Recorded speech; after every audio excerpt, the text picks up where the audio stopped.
Hello विद्यार्थियों, आज हम देखने वाले हैं अर्धवार्षिक परीक्षा 2023 कक्षा 12वीं राजनीति विज्ञान का असली पेपर। आपका देखिए असली पेपर बिल्कुल यही है। देखिए अब कहीं कहीं पेपर वायरल हो रहे हैं और कहीं अखबार में भी छप गया है। तो देखिए हम आपको इसको ज़्यादा जानकारी नहीं देते हुए सीधा पेपर की बात करेंगे।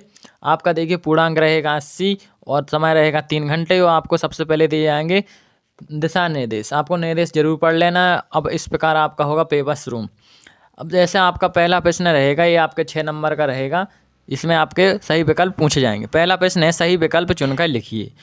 तो मैं आपको जल्दी से जल्दी आपको आंसर बता देता हूँ। आप क्वेश्चन अपने आप रट लीजिए, मैं आपको जल्दी से जल्दी आंसर बता देता हूँ।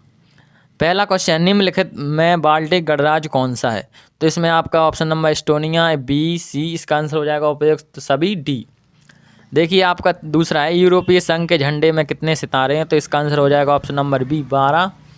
देखिए आपका तीसरा है, कच्छ टापू विवाद संबंधित है, तो किस देशों से संबंधित है? तो आपका ये हो जाएगा श्रीलंका और भारत से। चौथा क्वेश्चन है, आसियान का मुख्यालय कहाँ पर है? तो इसका आंसर हो जाएगा जकार्ता। पांचवा है, एंटी बैलिस्टिक मिसाइल संधि ABM किस वर्ष हुई? तो इसका हो जाएगा 1972। देखिए आपका छठवां है, वर्तमान में नीति आयोग के अध्यक्ष हैं? तो इसका आंसर हो जाएगा नरेंद्र मोदी। अब देखिए मैं इस प्रकार आपको सही विकल्प बता दिए हैं, तो आप इनको बिल्कुल रट लीजिए, आपका ज़्यादा समय नहीं है पेपर में। अब देखिए आपका यहाँ पर दूसरा प्रश्न है, खालिस्तान की पूर्ति कीजिए। इसका पहले का आंसर है, लेनिन के उत्तराधिकारी खालिस्तान थे। इसका देखिए मैं आपको यहाँ पर इसके आंसर दिखा देता हूँ। देखिए रहे आपके आंसर दूसरे प्रश्न के।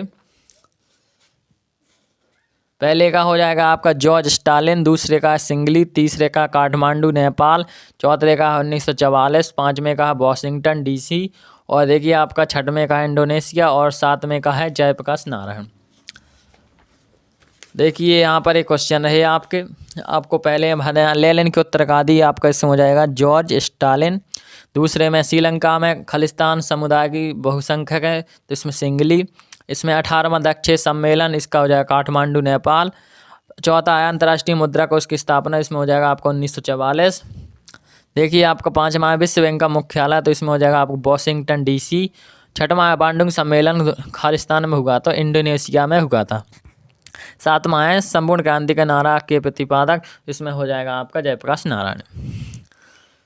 अब देखिए आपके तीसरे क्वेश्चन में पूछी जाएंगी सही जोड़ियाँ। आपको सही जोड़ियाँ सामने सामने मिलान करनी है। मैं आपको यहाँ पर बता देता हूँ। इसमें है स्टीप ऑफ बेल्स, इसका हो जाएगा चीन सैन्य में वाणिज्यिक संरचना। तीस्ता जल समझौता, इसमें हो जाएगा भारत बांग्लादेश। दूसरा यूनेस्को का मुख्यालय, इसका हो जाएगा पेरिस। चौथा है CTBT, इसका हो जाएगा 10 दिसंबर 1996। हैदराबाद का निज़ाम, इसमें हो जाएगा आपका उस्मान अली खान। और आपका आखिरी है सिल्वर क्रांति, इसका हो जाएगा आपका अंडों में उत्पादन वृद्धि।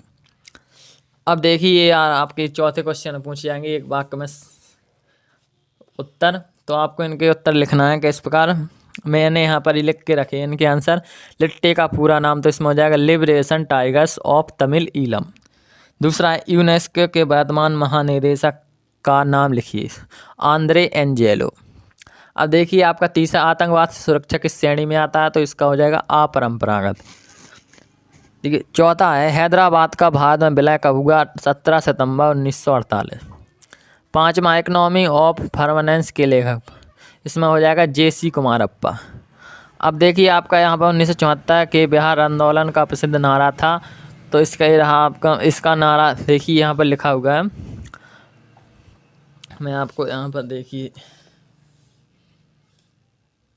ये इसका लिखा है, संपूर्ण क्रांति अब नारा है, भावी इतिहास हमारा है, ये इसका नारा था। अब देखिए यहाँ पर ये रहा आपका अगला, कर्पूरी ठाकरे कौन थे? तो इसमें हो जाएगा स्वतंत्रता सेनानी, मुख्यमंत्री, राजनीतिक, शिक्षक, उप मुख्यमंत्री, ये सब रहे हैं आपके। आप कोई भी लिख दीजिए, आपको इसमें एक नंबर मिल जाएगा। अब देखिए ये रहे आपके सत्य।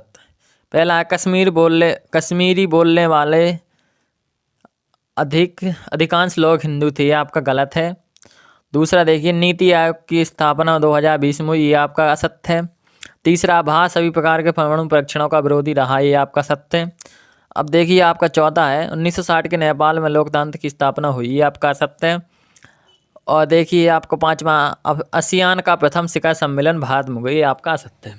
कि यहाँ पर मैंने आपको सत्य सत्य देखिए वहाँ पर भी बता दिए, यहाँ पर मैंने आपको लिख के रखे हैं, तो सिर्फ आपका 2 सत्य है, वहाँ की सब असत्य हैं। अब देखते हैं अपन आगे। देखिए ये रहा आपका पूरा पेपर, मैं थोड़ा यहाँ पर जूम कर देता हूँ। देखिए ये रहा आपका छठवां, शॉक थेरेपी का अर्थ लिखिए, उसका अथवा दो ध्रुवता का अर्थ। सातवां, यूरोपीय यूनियन संघ क्या है। आपका देखिए आठवां, साप्टा क्या है तथा इसका लक्ष्य क्या है। अथवा ताशकंद समझौते के प्रमुख प्रावधान क्या थे, प्रावधान या विशेषताएं। अब देखिए शर्तें। अब देखिए आपका 9वां है, सुरक्षा क्या है अथवा निःशस्त्रीकरण क्या है। 10वां, हरित क्रांति क्या है अथवा है ऑपरेशन फ्लड को समझाइए। 11वां क्वेश्चन है, पंचशील सिद्धांत क्या है अथवा है विदेश नीति क्या है। अब देखिए आपका 12वां है, यहाँ पर खतरनाक दशक किसे कहा गया है अथवा सिंडिकेट का क्या तात्पर्य है। 13वां है, प्रेस सेंसरशिप क्या है अथवा है नौकरशाही क्या है। 14वां देखिए, नारी स्वतंत्रता से आप क्या आशय है अथवा है 42वां संविधान संशोधन क्या है।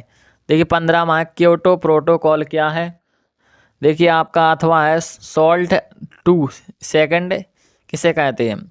16वां प्रश्न, यहाँ से देखिए आपके 3 नंबर के प्रश्न स्टार्ट हो जाएंगे, मैंने आपको नंबर भी दिखा दिए हैं। अब देखते हैं 16वां प्रश्न, सोवियत प्रणाली क्या थी अथवा सोवियत संघ के विघटन के 4 परिणाम लिखिए। 17वां है, आसियान विजन 2020 के 3 उद्देश्य लिखिए। 18वां है, भारत चीन संबंधों में मतभेद के कारण। 18वां देखिए, द्विराष्ट्र सिद्धांत क्या है। 18वें का अथवा है भारत विभाजन के प्रमुख कारण। 19वां प्रश्न, एकात्मक मानववाद के दर्शन क्या है। देखिए 19वें का अथवा है लोकतांत्रिक व्यवस्था का संकट क्या होता है। आपका देखिए 20वां है, दक्षिण एशियाई देशों की राजनीतिक प्रणाली को स्पष्ट करो। देखिए आपका ये रहा अगला, श्रीलंका के जातीय संघर्ष के बारे में व्याख्या कीजिए। और देखिए आप संयुक्त राष्ट्र संघ की सुरक्षा परिषद क्या है। 22वां है, देखिए भारत की विदेश नीति के लक्ष्यों पर प्रकाश डालिए। 22वें का था भारतीय विदेश नीति के निर्धारक तत्वों की विवेचना कीजिए। 23वां है, आपातकाल के प्रभावों का वर्णन कीजिए। अथवा है 23वें का, 1975 राष्ट्रीय आपातकाल की घोषणा करते हुए सरकार ने इसके क्या कारण बताए थे। देखिए ये आपका पूरा पेपर कंप्लीट हो गया। आपके 4 नंबर के क्वेश्चन, 3 नंबर के और 2 नंबर के, तो आपको इसको बिल्कुल इस प्रकार घोर का मतलब रट लेना है, यही पेपर में आपका आएगा 100%। देखिए आपको इधर उधर बात नहीं फैलानी है, क्योंकि कई जगह पेपर पकड़े जा रहे हैं, तो आप अपनी तैयारी कीजिए और ज़्यादा दोस्तों में शेयर मत कीजिए। धन्यवाद। आशा करता हूँ कि आप मेरी बात समझ गए होंगे।